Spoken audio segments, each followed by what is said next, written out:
for them against the Lakers yesterday. They're on their West Coast road trip. No LeBron, no problem for Los Angeles, who never trailed against the Knicks. Luka put up 35 points, gave them room to catch up in the fourth, but New York just could not capitalize. The Knicks got 0 points on 6 shot attempts from Mikal Bridges in 27 minutes of work. 8 of 34 from 3 did the Knicks go against the Lakers. Is this a bad game or a bad sign for the Knicks, Stephen? Well, listen, you know what? You could say it's just a bad game, but damn it, I'm a Knicks fan, so we're going to keep it a buck. It's a bad sign. It's a bad sign. I've been seeing a few bad signs for the New York Knicks this year. I saw a bad sign in the 3 meetings they had against the Detroit Pistons. I saw a bad sign yesterday. I saw a bad sign the other day when they went up against Cleveland. Vinny and Wendy, I am not happy. I am not happy at all. And I'm going to tell you something right now. I'm very concerned about the Knicks. And what we're not going to do is with two dudes who do an exceptional job covering the NBA, okay? What we're not going to do is sit here and lie to the American public. We're not going to soft pedal this, all right? When you went up against the Detroit Pistons, they beat you like you stole something. They whipped your living ass on 2 occasions. They beat you by 30 the first time. They were up by 40 the second time, okay? And then, obviously, they come to the Garden without a front line of Isaiah Stewart and Jalen Durham because they were both suspended, and they beat you again with Cade Cunningham looking like the second coming of Steph Curry, LeBron, Kobe, MJ, and all of them using the Garden as their playground, dropping 42 and 13 without a front line. So we saw this from the New York Knicks, okay? And here's where we have to be honest about it, fellas. And this is where I'm getting to the real portion of all of this. This is not the same team under Tom Thibodeau. It's not the same team. They are softer. They are softer. You understand? Dante DiVincenzo, I was just talking about it with Alan Hahn in the hallway before he departed after doing a great job on Get Up this morning. And when you had a cat like Dante DiVincenzo who was a protector of Jalen Brunson, who was willing to be feisty, who was ready to go out there and fight and what have you. You don't have that right now. What you have is a very talented New York Knicks team. But when you look at a Detroit Pistons, to use that as an example, the attitude is, all right, fine, what's going to happen when we punch you in your face? What you going to do about it? And that's how they treat the Knicks, okay? That's how Cleveland treated the Knicks when the Knicks rolled up into Cleveland, Ohio, okay, off of Lake Erie. These are the problems that I have, all right? These are the problems that I have.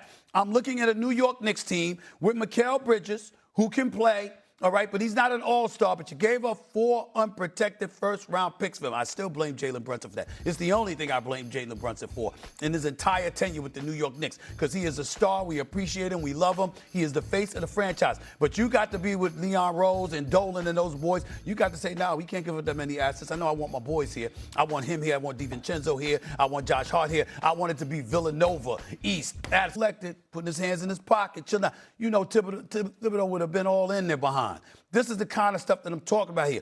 The feistiness, the grit, the attitude. What we saw from the New York Knicks, they were like the little engine that could. They were like the cardiac kids. They were the teams that looked like they had a little something extra that they were pulling out of themselves just to make life a living hell for you. And then a miracle happened, and they went and they beat Boston, not just in Game 1, but in Game 2 of the Eastern Conference semifinals last year, which just changed the trajectory of everything, was because we all thought that Boston was going to smoke them, and that's not what happened. So you go through all of that, and then you change all of this stuff. The coach, some of the players, the personnel, you just look at them right now, and you're like, this is not the same Knicks team. It's a damn good basketball team, talented enough to beat almost anybody in the NBA. But that little something extra, that little grit that you need, you don't see it from them at all. And that's why we're looking at Boston right now, and we're looking at Detroit right now as the 2 teams as the favorites in the Eastern Conference instead of the New York Knicks. I mean, heck, that was part of their identity, it feels like, last year. And now it's really has not been. Go ahead, Wendy. You could be right about all that. We could get to the end of the season and that little edge may not be there, or we could get to the end of the season and the what this roster has been built to do could take over. I would just say you can't make that decision based on yesterday. There were 3 things going against the Knicks in this game. Vince, you were there. Was it a 12:30 start Pacific, or was it 1 o'clock? Yeah. 12:30? Yeah. It was 12:30. 12:30, which is 3:30 Eastern Standard Time. How are you on Sunday afternoon at 12:30 in LA? Last Sunday, we saw the Spurs come into the Garden, noon start. They slept walk. It happens. 2, spring forward. Oh, please. Spring forward, 12:30 start. Right off the bat, we got problems. Now, you can on. argue and say, well, Tibbs would have been in them and not let them get, and he'd have been at, getting them down at the breakfast room at 6 a.m. You may be right about that, but I'm just going to say to you, 12:30 start in LA on Spring Forward Day. That's number one. Number two. Number three, LeBron James ruled out in the pregame. Now, this is not a commentary on LeBron, but when LeBron doesn't play and Austin Reeves and Luka Doncic do, the Lakers are a better team. Now, JJ Redick might say to you, give me more time. We're getting better with that trio, and the numbers say that that is true. However, the numbers say that when Luka and Reeves play together, the Lakers are a really good team. They're better defensively and they're better offensively. When all three of them play together, they're just kind of an average to below average team. And so when those three things happen, and look, Stephen A., I don't know what got into Luka yesterday. Luka was taking charges. In fact, at one point, he got run over, probably should have gotten a charge on that play. And then when he didn't get the call, he looked over at the ref and gave him this, for which he's probably going to be fined a bunch of money today. But it's better than getting a technical, because if the referee had seen him and given him a tech, he'd have got suspended. But the fact that Luka was trying to play defense, and by the way, the Lakers' defense has been improving, and that this was all these things going against him, I didn't like the chances for the Knicks at all yesterday. And so I'm not going to overreact to a Sunday afternoon spring forward performance. If you're not going to overreact to that, then also, guys, for me, Friday night in Denver, Stephen A., what did you think of that? Because they took down the Denver Nuggets in one of the most impressive performances of the season against Jokic and before Jamal Murray got hurt. And we're going to talk about Denver a little bit later. But that's a championship team that you took out on the road. So I don't want to overreact to what I saw yesterday. Like Wendy said, spring forward, LA, all the other things, you're on the road. I don't consider LA a championship team. Maybe the Knicks took them lightly. But Stephen A., here's the thing, and when you talk about the Knicks and what they were last year, I don't want you to get caught up in the emotion of what you're seeing, the emotion of them losing to Detroit. Because here's the numbers. Since January 15th, they're the best defense in the league. Since January 15th, they have elevated themselves to being a top 10 defense. Last year, Stephen A., they were 15th.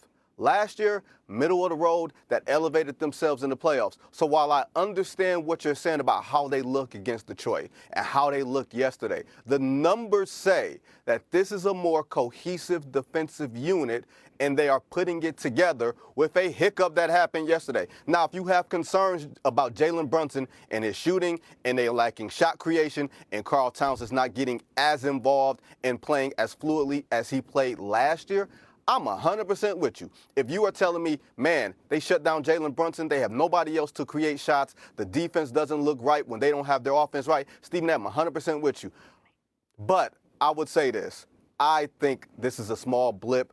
I still think the Knicks have as good of a chance as anybody in getting to the NBA Finals. Stephen A., don't overreact. It's fluid. See, right there. See, that's the problem. That's the problem. That's the kind of stuff that's going to get you banned from this damn show. You know what? You and that damn big Kendrick Perkins, that's the kind of stuff that's going to get y'all banned from this show. Because you see, Kendrick Perkins trying to act like, you from Beaumont, Texas. He's going to try to act like he a Knicks fan because you went to a game with Tracy Morgan. It's ain't working with me. You know what I'm saying? Reality of the situation is, looking at the New York Knicks, y'all know me well enough to know I ain't making no damn feelings like that known off of one game in L.A. If anybody understands that a Saturday night in L.A. can be a distraction, it would be me, okay? I would understand that. I understand that these kind of things happen, and it was a 12:30 start, and you know what? You know, I've not necessarily been ready for the game. I get that. My feelings are not based on that. My feelings are based on what I've seen them do against Detroit. My feelings are based on what I've seen them do